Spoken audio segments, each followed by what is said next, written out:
Hello अस्सलाम वालेकुम, good morning, सुबह बखैर पाकिस्तान। कैसे हैं आप सब? उम्मीद है आप सब खैरियत से होंगे। नाज़रीन, मैं हूं आपकी होस्ट मरियम इमाम और आप हमारा मॉर्निंग शो देख रहे हैं जिसका नाम है नया रास्ता, और आप इसे देख सकते हैं सिर्फ और सिर्फ RNN TV पर।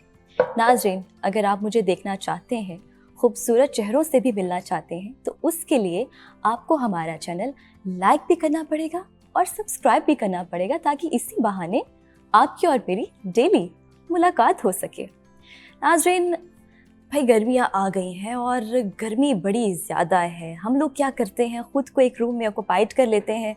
ज़्यादातर हम AC में बैठे रहते हैं, तो इसलिए हमें अक्सर एंजाइटी होती है। लेकिन जब हम लिविंग रूम में बैठते हैं, हमारा मूड थोड़ा सा फ्रेश हो जाता है।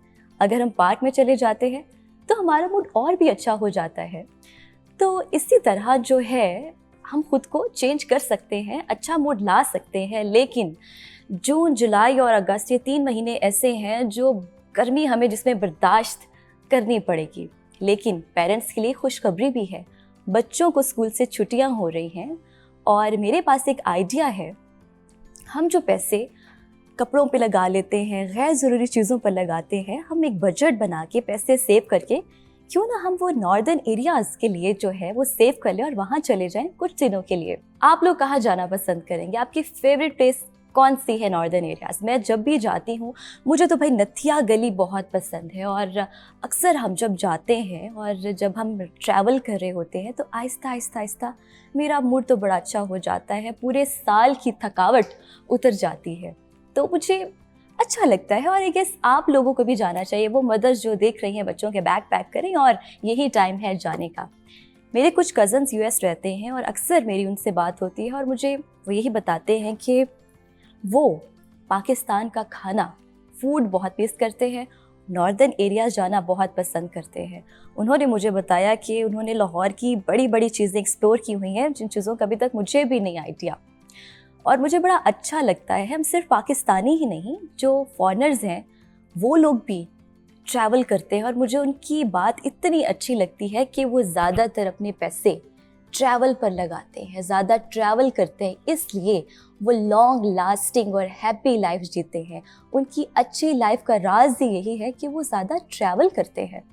नाज़रीन, मेरी बातें तो ख़त्म नहीं होने वाली हैं, लेकिन मुझे लगता है आपकी कॉफ़ी ठंडी हो गई है। लेकिन कहीं ना जाइए, क्योंकि अब मैं हूँ आपके साथ, आपकी होस्ट मरियम इमाम। नाज़रीन, मैं आपको बताती चलूँ, हमारा मॉर्निंग शो जिसका नाम है नया रास्ता, इसमें डिफरेंट सेगमेंट्स हुआ करेंगे, जिसमें हेल्थ सेगमेंट होगा, ब्यूटी सेगमेंट होगा, सेलिब्रिटी सेगमेंट होगा, और इसमें बड़ा मज़ा आएगा। नए नए लोगों से हम लोग मिलेंगे, मुझे तो बहुत मज़ा आने वाला है। उसके लिए अगर आप देखना चाहते हैं, आपको हमारा चैनल लाइक करना पड़ेगा और सब्सक्राइब भी करना पड़ेगा। हम अपने मॉर्निंग शो में डेली आपके साथ कुछ ना कुछ नई चीज़ें, नई बातें शेयर किया करेंगे। वो बातें जो आपकी सुबह को बनाती हैं बेहतरीन, और वो सब कुछ जो बातें आपके दिल के बहुत करीब होते हैं। तो आइए मिलकर चलते हैं नए रास्ते पर, सिर्फ नया रास्ता के साथ, ओनली ऑन RNN TV पर। हेलो एवरीवन, मैं हूं आपकी होस्ट मरियम इमाम और आप देख रहे हैं हमारा मॉर्निंग शो जिसका नाम है नया रास्ता, सिर्फ और सिर्फ RNN TV पर। नाज़रीन, आज हमारे साथ मौजूद है सुपरस्टार, द लेजेंड फारिया। अस्सलाम वालेकुम, कैसी हैं आप? वालेकुम अस्सलाम, मैं ठीक हूँ मरियम, आप कैसी हैं? बिल्कुल ठीक, अल्हम्दुलिल्लाह। मुझे बताएं, आजकल कहाँ मसरूफ़ हैं आप? क्या करते हैं आप? किन प्रोजेक्ट्स पे काम चल रहे हैं?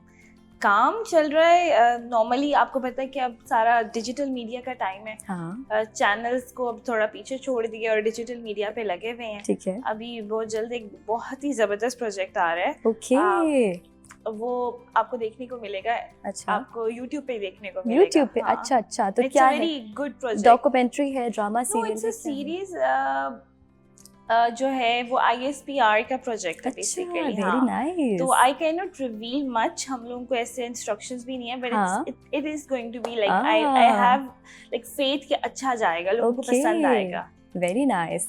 अच्छा फारिया, आपने अपने करियर की शुरुआत कैसे की? शुरू में मुश्किलात तो पेश आई होंगी। किस तरह आपने ड्रामा सीरियल में काम किया? तब आपकी एज क्या थी? I started when I was 5 अच्छा मैं तो ये कहती हूँ कि अम्मी के पेट से ही एक्टिंग शुरू कर दी थी। क्योंकि स्टार्ट तो 5 साल की उम्र में किया था, लेकिन उससे पहले अपनी ट्यूशन में, स्कूल्स में अपनी एक्टिंग स्टार्ट थी अपने नेबरहुड में। इवन आई रिमेम्बर कि जब मैं स्कूल में थी ना, तो मैं जो लड़कियां मुझे पसंद नहीं ना थी, तो मैं उनको एक्ट करके दिखाती थी कि मेरे अंदर तो कोई जिन या चुड़ैल या कोई साया टाइप चीज है। अच्छा। और वो लिटरली डर जाती थी। अच्छा। हाँ, अच्छा। और जैसे ही टीचर आती थी तो I used to be normal के हाँ क्या हुआ, मतलब ऐसा तो कुछ अच्छा। भी नहीं है।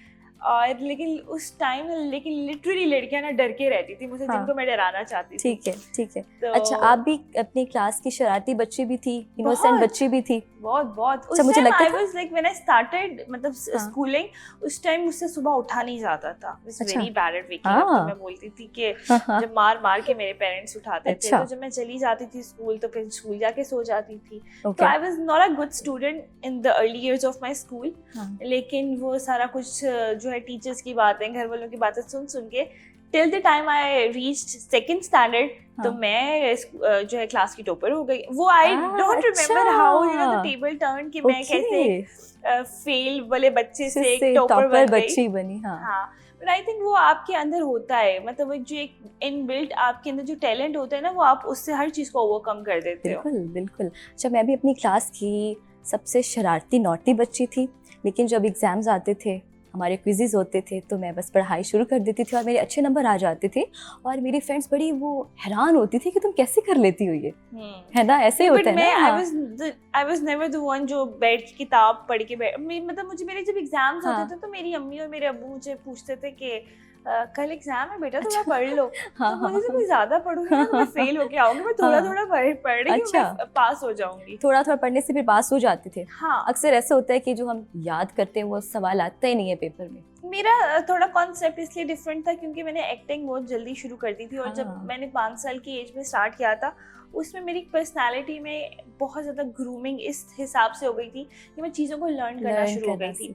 और लर्निंग वो नहीं थी जो हमारे बच्चों को आजकल सिखाई जाती है कि रट्टा सिस्टम, ये जो लिखा है उसको पढ़ लो।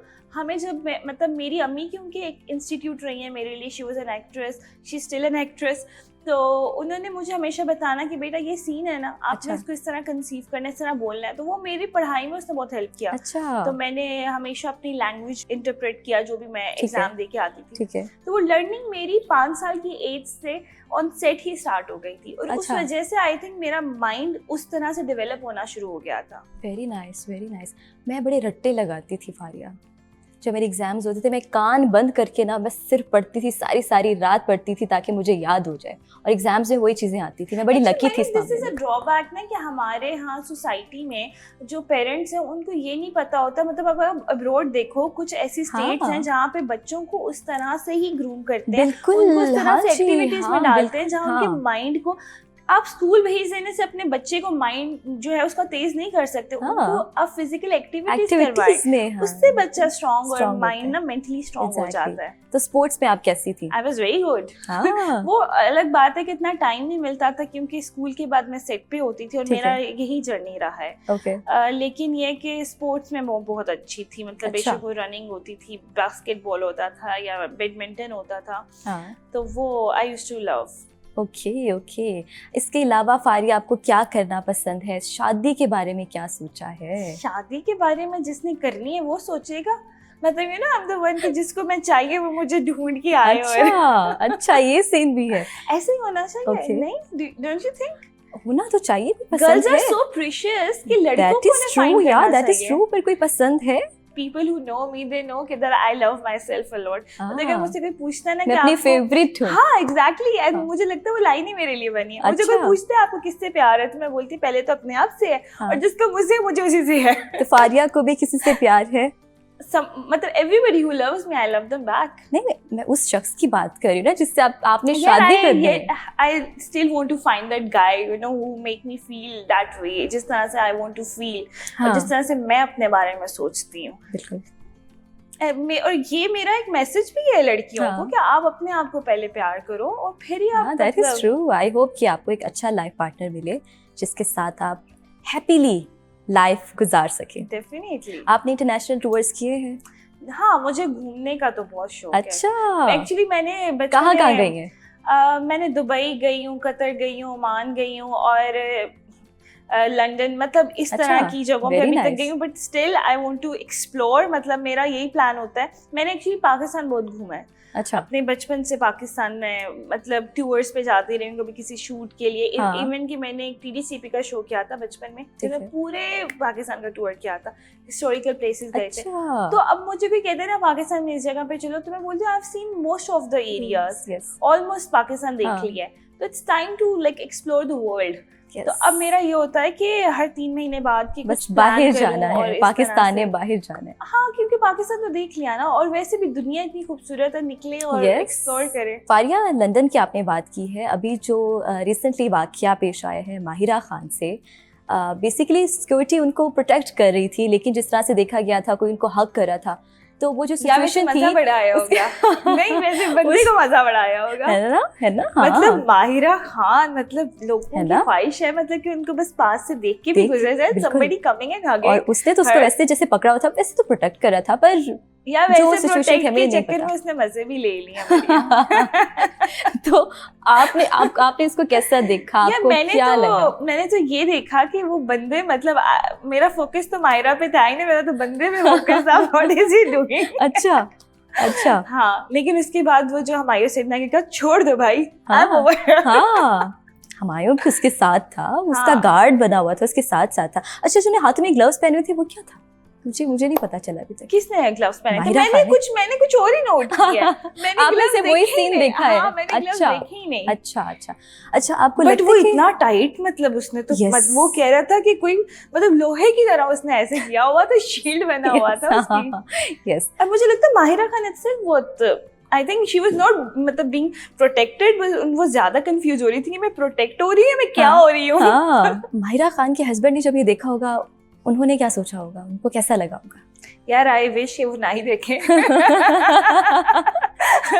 सोचा क्या होगा मुझे नहीं पता, बट आई बिलीव कि जिस एज में जाके उन्होंने ये स्टेप लिए, तो डेफिनेटली उनकी इतनी अंडरस्टैंडिंग होगी, शी इज मैच्योर इनफ। और जिस बंदे से उन्होंने मतलब शी गॉट मैरिड, तो he is also mature enough कि वो उस चीज को अंडरस्टैंड करें, because he has also gone through one marriage जो नहीं चली। तो अब अगर उन्होंने कोई डिसीजन लिया है इस स्टेज पे आके, when she is so known and she is so famous, तो ऑब्वियसली वो राइट डिसीजन होगा। लेकिन मुझे बड़ी प्यारी लगती है वो, बड़ी प्यारी बातें करती है, मतलब यू नो लोग क्रिटिसाइज भी करते हैं, देखिए हमारा तो काम ही ऐसा है, कुछ लोग हमें पसंद करते हैं, कुछ नहीं, but even at this age मतलब शी इज सो प्रिटी। मतलब आप उनको देखते, मतलब ऐसा नहीं है कि आप अब वो Mahira Khan is on TV तो आप स्विच कर दे। आपको पसंद है कि नहीं, you can not ignore it. मतलब वो, और मैंने तो उनके साथ काम किया हुआ है बॉल में, और जब मैंने बॉल में काम किया था, she was not Mahira Khan, she was just मतलब माहिरा।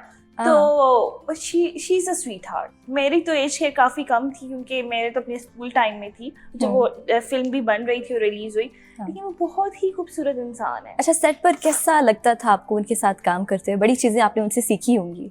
नहीं, बस उस टाइम क्योंकि मैं खुद मतलब जो है अपने बचपने में थी, और वो भी ऑलमोस्ट न्यू थी। आई थिंक उन्होंने उस टाइम पहले सिर्फ होस्टिंग ही की थी।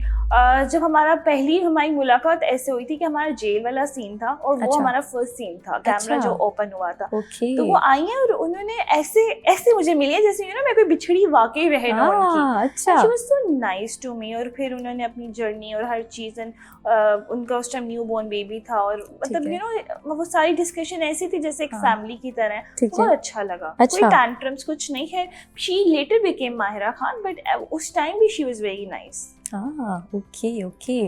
अच्छा, इनके साथ काम करके कैसा लगता है जब ये सब लोग सेट पर होते हैं? उनकी कैसी वाइब होती है? मैं आपको सही बताऊं कि आप मे बी हमारे से जो नॉर्मल पब्लिक है उनको लगता होगा कि जो स्टार्स हैं, जो सुपर स्टार्स हैं बेसिकली, वो पता नहीं अब उनके क्या टैंट्रम्स होंगे, आप उनके पास होगे तो वो किस तरह, लेकिन वो उतने ही डाउन टू अर्थ हैं। मतलब mostly, not all of them may be, but mostly ऐसा ही है। आप देखेंगे मैंने साइमा जी के साथ काम किया है। अच्छा, मतलब क्या अलग लेवल की खूबसूरत है, ठीक है ना। तो लेकिन व्हेन आई वाज देयर, तो मतलब वो ऐसी ही थी जैसे ना आपकी मदरली फीलिंग आती है। डाउन टू अर्थ तो मतलब बहुत ही, मतलब वो उससे भी मतलब कह लें कि शी इज सो स्वीट। मतलब और कोई वर्ड नहीं है जिससे उनको डिस्क्राइब किया जाए। उनके अंदर मैंने तो ना किसी की बुराई करते उनको देखा है, और वो मदरली फीलिंग। आप जब इतने बड़े सुपरस्टार होते हो और आप मतलब जब आप एक हीरोइन वाले फेज में होते हो तो आप नहीं एक्सेप्ट करते हो कि मैं किसी की मदर हूँ।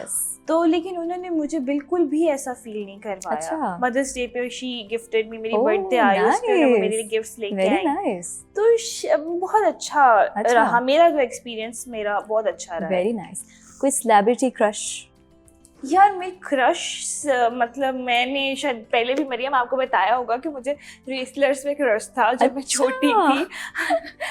आई यूज्ड टू ड्रीम कि मेरा कोई यार मतलब मेरा कोई इस तरह का बॉय हो जो पता नहीं मुझे, मैं शायद देखती बहुत ज्यादा थी WWE रेसलिंग से, मैं हर वक्त वही देखती रहती थी और मैं आई ओपन ड्रीमिंग करती थी उनके बारे में। फारिया, आप तो बहुत अच्छी एक परफॉर्मर भी है, आप बहुत अच्छा डांस करती हैं, क्या ये बात सच है? मुझे अभी बात पता चली है। यार एक्चुअली मुझे खुद भी मरियम ये बात पता नहीं थी।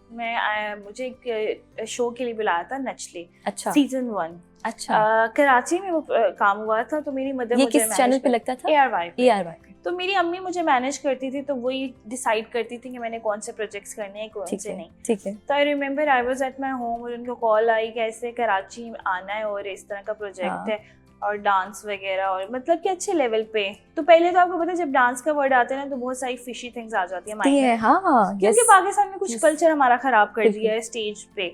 लेकिन उन्होंने बोला नहीं, बहुत कोई फैमिली शो है, मतलब उसमें फैसल कुरैशी होंगे, हमायूं सईद और नूर और मतलब अच्छे लोग होंगे, जज करेंगे और सारे आपके टीवी के एक्टर्स हैं। ये जज थी आपकी? हाँ ठीक है। तो आई गॉट वेरी एक्साइटेड, और उस टाइम भी मेरी एज बहुत कम थी, I was in 7th standard. Okay, बहुत छोटी थी आप। हाँ, लेकिन मैं हमेशा क्योंकि कश्मीरी फैमिली से हूँ तो मैं हमेशा अपनी एज से बड़ी लगी हूँ। अच्छा। तो उन्होंने भी मेरी प्रोबेबली पिक्चर देखी थी, जिन्होंने मुझे कॉल किया। ठीक है। मैंने बोला मामा मैंने तो जाना है, और स्कूल की वेकेशंस भी थी। अच्छा ठीक है। तो मैंने कहा मैंने तो वेकेशंस का आपने फायदा उठाया? हाँ। तो my father came after work and he said नहीं जाना। 5 लाख उसका विनिंग प्राइस भी था। उस time 5 lakh was a good amount, आपकी गाड़ी भी आ जाती थी शायद, मतलब कि उस टाइम आई थिंक मेहरान भी कोई 2-3 लाख में आ जाती थी, तो 5 lakh was a good amount. मैंने बोला मैं तो जाऊंगी, मैं 5 लाख जीत के आऊंगी। अच्छा। तो मेरे अब्बू ने देखा है, उन्होंने मुझे कभी भी मतलब मना नहीं किया किसी चीज के लिए। ठीक है। तो उन्होंने थोड़ा टाइम लिया, उन्होंने सोचा, खैर मामा ने उनको बता दिया कि हमारे कंसर्न्स ये हैं कि वी आर नॉट इंटरेस्टेड। पर उन्होंने भी बड़ा कन्विंस किया। तो आपने किस तरह कन्विंस किया अपने पेरेंट्स? मतलब मेरा तो कन्विंस, मतलब मैं वैसे बहुत जिद्दी थी उस टाइम, तो बहुत जिद्दी थी। मतलब मुझे आई रिमेम्बर कि जब मेरी बहन को अपना फर्स्ट फोन मिला तो मैंने अपने आप को कमरे में लॉक कर लिया था कि मुझे आईपॉड चाहिए। अच्छा। तो वो मेरी जिद्दें पूरी हो जाती थी, लेकिन वैसे भी एक वो जो एक फैक्टर होता है ना डॉटर और फादर का, तो वैसे ही प्यार आपको। तो मैंने कहा कि नहीं मुझे करना है। अच्छा, फिर उन्होंने मतलब कन्विंस हो गए और उनको हाँ कर दिया। My mother went with me, हम लोग गए हैं उधर, और जिस दिन हम पहुंचे हैं ना तो वो मुझे देख के तो हैरान हो गए। उन्होंने मेरी पिक्चर देखी थी और वो मेकअप वाली कोई पिक्चर देखी होगी, तो उन्होंने बोला ये तो बच्ची निकल आई है, ये उन्होंने अपने हेड में बोला, हमें नहीं। ओके, पिक्चर्स में आपका बड़ा फेस आया होगा, मतलब वैसे लाइव आप छोटी बच्ची लग रही होंगी। तो वैसे ये किसको बुला लिया? दे वर ऑल पीपल, मुझसे कितने बड़े थे, और मैं एक छोटे, मेरे साथ जो एक पार्टनर बनाया है वो तो छोटी हाइट का मेरे जितना ही बना दिया। ठीक है। तो वो उन्होंने कहा हम सोच रहे हैं ऐसे, मतलब जब हम गए उन्होंने हमें पूरा अकोमोडेशन दी और उन्होंने आके बोला हम सोच रहे हैं कि एक ना हम शो रिकॉर्ड करने से पहले एक टेस्ट कर लें। अच्छा। और उन्होंने फिर हमें सारा रिहर्स करवाया और जजेस के सामने शो रिकॉर्ड होने से पहले हमारी टेस्टिंग हुई कि यार ये अगर नहीं परफॉर्म कर सकेंगे, हमारा इतना लंबा प्रोजेक्ट है, हम इनको लाहौर वापस भेज देंगे। अच्छा, तो फिर क्या हुआ? This was in their head which was not conveyed. Okay. तो जब हमने किया, जब सबने अपनी परफॉर्मेंसेस दी, मैंने भी दी, तो दे वर लाइक वाओ, इसको नहीं भेजा लाहौर। हमने फिर they came to me and they said कि आपको पता है ये हमने सिर्फ आपको लाहौर भेजने के लिए किया था। ओके। तो उन्होंने कहा हम लोगों को था, आप तो बच्चे हो, लेकिन यू परफॉर्म सो वेल। और उस टाइम मुझे भी नहीं पता था कि I can dance.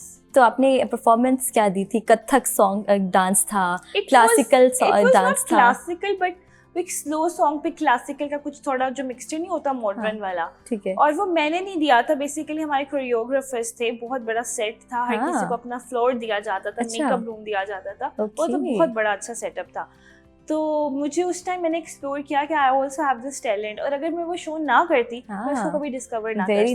Very nice. फिर मैंने केम बैक और वो सबको पता चल गया, फिर मैंने बोल में भी I perform on a song. फिर हमारे A+ में नईमुल हसन साहब हैं, उन्होंने मुझे काफी जो है मॉर्निंग शोज में बहुत ज्यादा परफॉर्मेंसेस करवाई। आई थिंक मैं नचले में लोगों को इतना याद नहीं होगा, लेकिन A+ की परफॉर्मेंसेस बहुत ज्यादा याद है। ओके, आप अच्छी परफॉर्मर भी हैं, आप अच्छी होस्ट भी हैं। Hosting, you know how I started hosting. A+ में बच्चों का शो होता था। अच्छा। तो मैंने वो किया, सारा रज़ा खान जो हमारी बहुत अच्छी सिंगर है, तो मैंने वो रिकॉर्ड किया। उसके बाद मैंने रेडियो किया कोई 4 साल। Okay, that was also in the early years when I joined my college. तो मैंने 4 इयर्स रेडियो किया। Okay, very nice. तो दिस ऑल द जॉनर्स जो हैं हमारे एक्टिंग के, वो मैंने जो है एक्सप्लोर किए। इवन थिएटर भी मैंने किया जोका वालों के साथ। ठीक है। Theatre is a different thing, क्योंकि उसके लिए आपको टाइम वो देना पड़ता है। यस। तो वो मैं फिर कंटिन्यू नहीं कर सकती। आपकी बड़ी अच्छी पूरी जर्नी रही है। अब का आपका क्या माइंडसेट है? अब आप क्या करना चाहती हैं? या होस्टिंग को परस्यू करना चाहती हैं, या मैं चाहती हूँ बस अच्छा काम हो। Acting is the main thing जिसे मैंने शुरू किया था। अगर आपको कोई एक्टिंग का चांस मिलता है किसी बड़े ड्रामा सीरियल में, तो जाएंगी? डेफिनेटली, क्यों नहीं। अभी मैं आपको जो बता रही हूँ वो भी बेसिकली एक्टिंग का ही प्रोजेक्ट है, जो कि ऑन एयर आप देखेंगे। सो एक्टिंग इज समथिंग जो मेरी स्ट्रेंथ है, जिससे मैंने स्टार्ट किया था। ठीक है। So I am open working for every good project, लेकिन acting is the main thing for me. Very nice. Faria, singer भी हैं आप? ऐसा कैसे पॉसिबल है कि हम आपसे गाना ना सुने? सिंगर नहीं हूँ मैं। सिंगर नहीं है? नहीं मरियम, फिर मुझे किसी ने मिसगाइड किया। आपको बहुत अच्छा मिसगाइड किया। गलती हुई है। मैं तो अपनी आवाज अकेले में भी नहीं सुन सकती। चलिए, अगर सॉन्ग नहीं सुनाना तो कोई डायलॉग ही अपने किसी ड्रामा सीरियल का। I don't remember. I have a very bad memory in this case. Once I'm done with my project, I don't remember. अपने स्क्रिप्ट पे ना जाएं। कोई भी डायलॉग मैं आपको देती हूँ, कोई इमोशनल सीन है, ठीक है, उसके ऊपर थोड़ा सा हो जाए। मुझे I don't have any like thing in my mind right now. और मैं तो यही कहती हूँ कि अगर आपने एक्टिंग देखी है तो प्लीज मेरा ड्रामा देखें। उसकी जो व्यूज भी बढ़ेंगे और आप कोई कमेंट भी करेंगे। बिल्कुल। वेरी नाइस फारिया, आपने जो मुझे अपनी पूरी जर्नी बताई है, किस तरह से अपने काम का आपने आगाज़ किया, फिर आपको किस तरह दूसरे प्रोजेक्ट्स में चांस मिला, आपने होस्टिंग भी की, आपने ड्रामा सीरियल्स भी किए, बड़ा मज़ा आया मुझे। और ऐसे गेस्ट जब मेरे प्रोग्राम में आते हैं मुझे बड़ा मज़ा आता है, उनसे बातें मुझे बड़ी सीखने को मिलती हैं। I am really honoured that you called me and I am really happy to be here. Thank you so much for your time. I wish you all the best for your this new नया रास्ता project. Thank you so much, means a lot. नाज़रीन, आपसे मुलाकात होगी इंशाल्लाह कल। अपना बहुत सारा ख्याल रखिए। आप लोग हमारा देख रहे हैं मॉर्निंग शो जिसका नाम है नया रास्ता। हमारे चैनल को लाइक भी करें और सब्सक्राइब भी करें। अपना बहुत सारा ख्याल रखिए। टिल देन, अल्लाह हाफिज़। हेलो, अस्सलाम वालेकुम नाज़रीन, मैं हूँ आपकी होस्ट मरियम इमाम और आप देख रहे हैं हमारा मॉर्निंग शो जिसका नाम है नया रास्ता, सिर्फ और सिर्फ RNN TV पर। नाज़रीन, ये है आज का हमारा हेल्थ सेगमेंट। जब लड़का या लड़कियाँ बड़े हो जाते हैं, जब अपनी यूनिवर्सिटी कंप्लीट कर लेते हैं और जब वो जॉब्स कर रहे होते हैं, तो पेरेंट्स की यही ख्वाहिश होती है कि उनकी जल्दी शादी कर देनी चाहिए। लेकिन शादी के 2-3 बाद अगर उनको औलाद नहीं होती तो स्पेशली लड़के के पेरेंट्स से कहते हैं कि लड़के की दूसरी शादी करवा देनी चाहिए। लेकिन हमेशा प्रॉब्लम लड़की में नहीं होती, लड़के के भी टाइम पर टेस्ट करवा देने चाहिए। और अल्लाह जिसे चाहता है उसे औलाद से नवाजता है। अब साइंस ने बड़ी तरक्की कर ली है, साइंस एडवांस हो गई है और वो लोग जो बच्चे कंसीव नहीं कर सकते थे, IVF ने उनके लिए आसानी पैदा कर दी है। आज हमारे साथ IVF एक्सपर्ट भी मौजूद हैं, लेकिन मैं चाहती हूँ कि आज का टॉपिक हमारा ज़रा हट के हो। आज हम बात करेंगे कि माँओं को किस तरह अपनी बेटियों को ये दुनिया फेस करने के लिए तैयार करना चाहिए। नाज़रीन, आज हमारे साथ मौजूद हैं एसोसिएट प्रोफेसर जो गायनेकोलॉजिस्ट हैं, IVF एक्सपर्ट हैं और लैप्रोस्कोपिक एंड हिस्टेरोस्कोपिक सर्जन भी हैं। मैं बात कर रही हूँ डॉक्टर समीना हक की। अस्सलाम वालेकुम मैम, कैसी हैं आप? वालेकुम अस्सलाम मरियम, अल्लाह ताला का बहुत करम है, मैं बिल्कुल ठीक माशाल्लाह, बहुत अच्छी लग रही हैं आप। आपसे कम, तो इंतहाई हसीन और खूबसूरत। Thank you so much. मुझे ये बताएं कि माँओं को अपनी बेटियों के लिए किस तरह का रोल मॉडल बनना चाहिए? ये एक बहुत ही इम्पोर्टेंट क्वेश्चन आपने किया है मरियम, और ये मेरे दिल के बहुत करीब है। ओके। मेरी माँ बहुत एजुकेटेड थी। नसीम हिजाजी की वो बेटी थी, मैं उनकी नवासी हूँ नसीम हिजाजी की। एक पढ़ा लिखा खानदान, मेरे वालिद एयरफोर्स में थे, बहुत ज़बरदस्त ऑफिसर थे। लेकिन मेरी माँ से वो ताल्लुक नहीं था मेरा जो कि अब मैं चाहती हूँ कि माएँ अपनी बेटियों के साथ ये ताल्लुक कायम करें। इन शॉर्ट, एक माँ को अपनी बेटी के साथ उसकी बेस्ट फ्रेंड होना चाहिए। बेटी हर बात जो है अपनी माँ से डिस्कस करे, उसको खौफ या सजा के लिए वो खौफ से आप उसको कन्विंस ना करें, उसके साथ डिस्कस करें हर बात। बिल्कुल। उसको मेंटली प्रिपेयर करें हर चीज के लिए जो उसने फेस करनी है अपनी फर्दर लाइफ में। तो अनफॉर्चुनेटली ऑलमोस्ट 99% माएँ जो हैं वो ये रोल नहीं अदा करती। बिल्कुल। बापों को, फादर्स को अपने बेटों का बेस्ट फ्रेंड होना चाहिए। हाँ जी। लड़का जो है वो हर बात अपने बाप से पूछे। हाँ। कोई रिस्ट्रिक्शन ना हो, कोई शर्मो हया ना हो उसमें। जो बाप उसको गाइड करेगा वो बेहतरीन होगा, जो माँ अपनी बेटी को गाइड करेगी वो बेहतरीन होगा। लेकिन इसके लिए जरूरी है मरियम कि माँ खुद को तो पहले एजुकेट करे ना। उसको एग्जैक्टली पता हो कि वो अपनी बेटी को क्या नॉलेज ट्रांसफर कर रही है। खुद से उसका नॉलेज ठीक होगा तो वो एक बच्ची को, देखिए मैं बच्चियों को इसी तरह समझती हूँ जैसे फिश फार्म होता है ना, उसमें एक हैचरी होती है, उसमें छोटी छोटी अंडे से निकली हुई मछलियां होती हैं। फिर वो जरा थोड़ी सी बड़ी होती हैं तो उनको समंदर में फेंक दिया जाता है। शार्क्स होती हैं और चीजें होती हैं उनको फेस करने के लिए।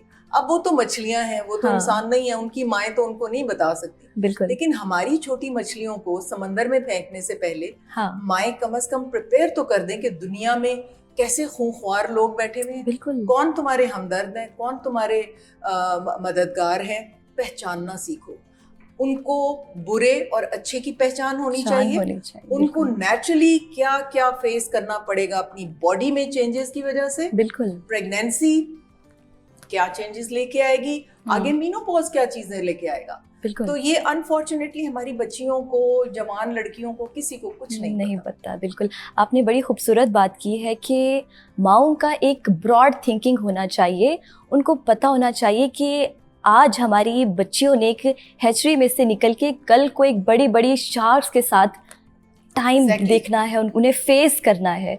तो मुझे ये बताएं कि हम उनको किस तरह से उनको प्रिपेयर किया जाए, बेटियों को, और किस तरह हम उनको प्रिपेयर कर सकते हैं इन लॉस को डील करने के लिए। बेटे, लाइफ बच्ची की जो है ना वो 3 सेगमेंट्स में हम डिवाइड करते हैं। एक बचपन, एक जवानी, बल्कि 4 में, जवानी और फिर चाइल्ड बियरिंग एज, जब वो बच्चे पैदा करने का टाइम होता है, और फिर मीनोपॉज। मीनोपॉज को हम निग्लेक्ट करते हैं, वो एक हार्मोन डेफिशिएंसी स्टेट है।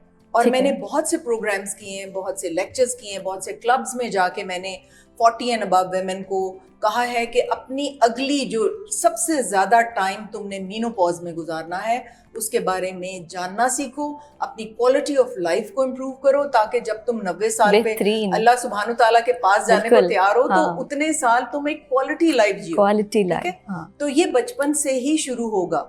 ये प्रेपरेशन जो है, यानी माँ, बल्कि बचपन से नहीं, जब वो बच्ची माँ के पेट में है, आपको हैरानगी होगी सुन के कि माँ के पेट में बच्ची के अंडे, जब वो 5 माह की माँ के पेट में है तो उसके अंडे एडल्ट एग्स बन चुके होते हैं। अल्लाह सुब्हानो तआला अंडे डाल के बच्ची को भेजते हैं, अंडे नए नहीं बन सकते। क्या बात है। ठीक है, तो ओवरीज स्टोर हाउस है एग्स का। ठीक है, तो वहां पे अगर वो अंडे पड़े हैं 5 माह के हमल में, माँ जो भी टॉक्सिक चीजें खाएगी, जैसे कि फास्ट फूड है, ठीक है, जैसे कि ड्रिंक्स हैं, कोल्ड ड्रिंक्स हैं और चीजें हैं, अपनी नींद का ख्याल नहीं रखेगी, अपनी डाइट का ख्याल नहीं रखेगी, तो बाकी चीजें तो बच्ची के इफेक्ट होंगी, वो अंडे बहुत बुरी तरह इफेक्ट होंगे। तो अगर माँ हेल्दी खा रही है तो उसकी बच्ची के जो आगे फ्यूचर में एग्स हैं वो बहुत अच्छी क्वालिटी में वो लेके निकलेगी। ठीक है, ये बहुत सी माओं को नहीं पता। हाँ। और वो क्या कर रही हैं जी, हम तो जी 3-4 हम कार्बोनेटेड ड्रिंक्स पीते हैं, और हम तो जी जूस डब्बे का पीते हैं, दूध हमें पसंद नहीं है, और वो आर्टिफिशियल मिल्क जो डब्बों में आता है जी, हम तो वो पीते हैं, और आर्टिफिशियल चीजें उनकी हैं सारी डब्बों के अंदर। अब डब्बों के अंदर या पैकेट के अंदर वो चीजें हैं जिनमें प्रिजर्वेटिव डले हुए हैं। बिल्कुल, प्रिजर्वेटिव जो हैं वो हार्मोन डिसरप्टर्स हैं। बच्ची के पैदाइश के बाद उसके चेहरे के बाल, उसकी पॉलीसिस्टिक ओवरीज, उसके बच्चेदानी में फाइब्रॉइड होना है कि नहीं होना, एंडोमेट्रियोसिस होना है कि नहीं होना, वो उसकी माँ के एनवायरनमेंट ने डिसाइड कर दिया।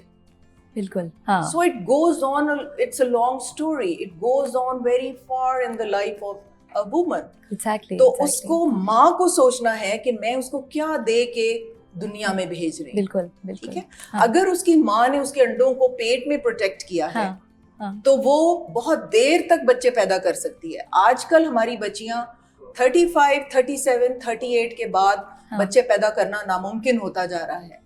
फर्टिलिटी इतनी अफेक्ट हो रही है कि जिसका कोई हिसाब नहीं। ये सारा हमारा, जैसे आप समझे ये स्मॉग है, ये सिर्फ स्मॉग नहीं है, इसमें कार्पेट और प्लास्टिक इंडस्ट्री के फ्यूम्स हैं, और वो फ्यूम्स जो हैं वो हार्मोन डिसरप्टर्स हैं। वो आपके ओवरीज में, यूट्रस में ऐसी चेंजेस करेंगे।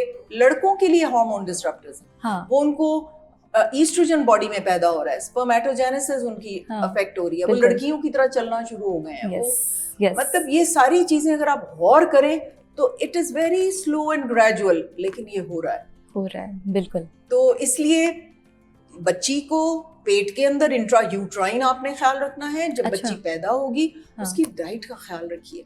ठीक है। कैंडीज, चॉकलेट्स, डब्बों की चीजें, वो जी हमने खुद से कुछ नहीं बनाना। दलिया या उसमें हमने फ्रूट मैश करके नहीं खिलाना। हमने एक डब्बे का पाउडर लेना है जो कि इतना वो खर्च कर रहे हैं लोग उसकी एडवर्टाइजमेंट के लिए, और it is very dangerous for health. और आपने क्या करना है, वो डब्बों की चीजें खिला दी, डब्बों का दूध पिला दिया, और डब्बों के दूध में प्रिजर्वेटिव्स हैं, आर्टिफिशियल चीजें हैं, और पता नहीं क्या क्या है, ये तो हमें नहीं पता। माँ का दूध इतना खूबसूरत चीज, गर्मियों में वो पतला हो जाता है, बच्चे को पानी भी देने की जरूरत नहीं है। सर्दियों में वो गाढ़ा हो जाता है। 3 महीने का बच्चा दूध पी रहा है तो उसकी न्यूट्रिशनल उसकी वो जो इंग्रेडिएंट्स है वो फर्क है। 6 महीने पे नेचर उसको ऑटोमेटिकली चेंज कर देती है। 1 साल की एज पे उसके कंटेंट्स ऑटोमेटिकली चेंज हो जाते हैं। ना गर्म बोतल की जरूरत, ना उसको फ्रिज में रखने की जरूरत, ना कुछ और, वो खुद ब खुद चेंज होता है बच्चे की उम्र के साथ, मौसम के साथ। It's an amazing product. और माँ जितने भी इन्फेक्शन से गुजरी है थ्रू आउट हर लाइफ, उसकी इम्यूनिटी पहले 3 माह के दूध में, और वो जो शुरू का दूध जिसको विचेस मिल्क कहते हैं, पता नहीं किसने उसका नाम रखा है, वो सबसे इम्पोर्टेंट है क्योंकि उसमें इम्यूनोग्लोबुलिन्स हैं, और वो जाके लाइन कर देती हैं इंटेस्टाइन को। बच्चे को सारी उम्र डायरिया नहीं होता। ठीक है। और फिर आ गई जवानी। जवानी में माँ को उसकी मंथली रेगुलरिटी के बारे में तकरीबन कोई 6 महीने साल पहले बता देना चाहिए कि बेटा आपकी ये चेंजेस आएंगी लाइफ में। बिल्कुल। अब आप उस स्टेज पे हैं, आप हैरान होंगी कि अब 7 इयर्स, 6 इयर्स, 8 इयर्स पे मंथली रेगुलरिटी जो है वो आ रही है। तो माओ को कब चाहिए कि वो अपनी बेटियों को वार्न करें, और उनको किस तरह से कॉन्फिडेंस में लाया जाए बेटियों को? देखो बेटे, शुरू ही से जब वो एक खौफजद मतलब बच्चा नहीं पैदा करेगी कि ये माँ मेरा एक पता नहीं क्या चीज़ है और ये डंडा लेके खड़ी है हर वक्त। बिल्कुल। हमेशा उसके साथ रीजनिंग करें। टाइम, इसके लिए टाइम चाहिए। ठीक है। टाइम दें। व्हाट्सएप, अपना मोबाइल उसको परे रख दें। Don't give a mobile to the child. उसको खुद रीजनिंग करके बताएं कि मैं तुम्हें ये क्यों कह रही हूँ। और यकीन करें बच्चे इतने इंटेलिजेंट हैं, उनको 1 या 2 दफा बताएंगे वो समझ जाएंगे। अगर आप डंडे के जोर पे उनको रोकना शुरू करेंगे वो कभी नहीं समझेंगे। तो एक बॉन्ड, फ्रेंडशिप का बॉन्ड अगर आपने बचपन से रखा है तो उसको एक दिन बुलाएं, बिठाएं। माएं अपने पास अपनी बच्ची को when they are around 8 years old, 7 years old, उनको बताएं कि बेटे I want to tell you something which you're going to face। अब आपने वो फेस करना है, तो ये तो मैंने आपको बताना है। फिर आप मुझे बताओ कि जब किसी बच्ची की शादी होती है तो क्या माँ उसको कॉन्फिडेंस में लेती है कि what are you going to go through? No. उसको एक गलत नॉलेज सहेलियों से, मीडिया से, फलां से, बिल्कुल, which is very wrong। which is very wrong। और हमने अपने क्लिनिक पे जो हमारा एक IVF सेंटर, हमने फ्रेंड्स IVF सेंटर लाहौर में खोला है, उसमें हमने फैसिलिटी दी है कि हम बच्चियों को अगर उनकी माएँ हमारे पास ले आएं तो हम उनको बिठा के बाकायदा डायग्राम से हर चीज़, हम उनकी फिजियोलॉजी, उनकी बाद में शादी, उसके बाद फैमिली प्लानिंग, उसके बाद यानी 12-13 साल की बच्ची को ये सारा नॉलेज होना चाहिए। फिर उनको माओ का काम है उनको बताना कि अगर आपको ये जो अनवांटेड टच है ना किसी का, किसी लड़के का, किसी मर्द का, किसी औरत का, ठीक है, उनको बताएं कि ये आपके इस जिस्म के हिस्से को अगर कोई औरत भी टच करे तो कम एंड टेल मी, माँ कहे कि मुझे आके बताओ। ओके, ठीक है, लेकिन ये नहीं बताया जाता, हम ये नहीं बताया जाता। अब आप देखिए, मेरी अपनी नीस ड्राइवर को हमने भेजा, हमारे पास 20 साल से वो ड्राइवर है, उसको भेजा कि इसको गाड़ी सिखा दो। अच्छा, my niece came and said खाला he touched my hand. Okay, gear के ऊपर मैंने हाथ रखा, ही टच्ड माय हैंड। हमने उसी दिन उस ड्राइवर को निकाल दिया। अच्छा, हमने कोई रीजनिंग नहीं की, हमने कहा अपना सामान उठाओ एंड लीव। अच्छा, बच्चे डर जाते हो, अक्सर एक्सप्रेस नहीं कर पाते। नहीं, अगर आपने उनको खौफ डाला हुआ है वो कुछ नहीं बताएंगे, हाँ, वो कुछ डिस्कस नहीं करेंगे। बिल्कुल, आप एक फ्रेंडशिप का माहौल बच्चों के साथ अपने बनाएं। बिल्कुल, बापों को बेटों के साथ बनाना चाहिए। They should be talking to their father anything they want to. तो इसलिए ये बहुत जरूरी है। उसके बाद जब शादी होनी है उसको प्रिपेयर करें, बिल्कुल, बजाय इसके कि उसका शादी का जोड़ा, हाँ, जेवर, मेकअप, सारा ध्यान इस तरफ लगा होता है। उसकी हेल्थ को तो देखें, उसने जाते ही एक नई जिंदगी उसके पेट से निकाल, उसका देखें, उसके आयरन स्टोर्स पूरे हैं, हाँ, देखें उसके विटामिन्स पूरे हैं, देखें वो साइकोलॉजिकली रेडी है इस जिम्मेदारी को निभाने के लिए। और एक बात, इससे पहले कि मेरा वक्त खत्म हो जाए तुम्हारे प्रोग्राम में, एक बात बहुत जरूरी है। आजकल कैरियर ओरिएंटेड बच्चियां हैं, बहुत कैरियर ओरिएंटेड।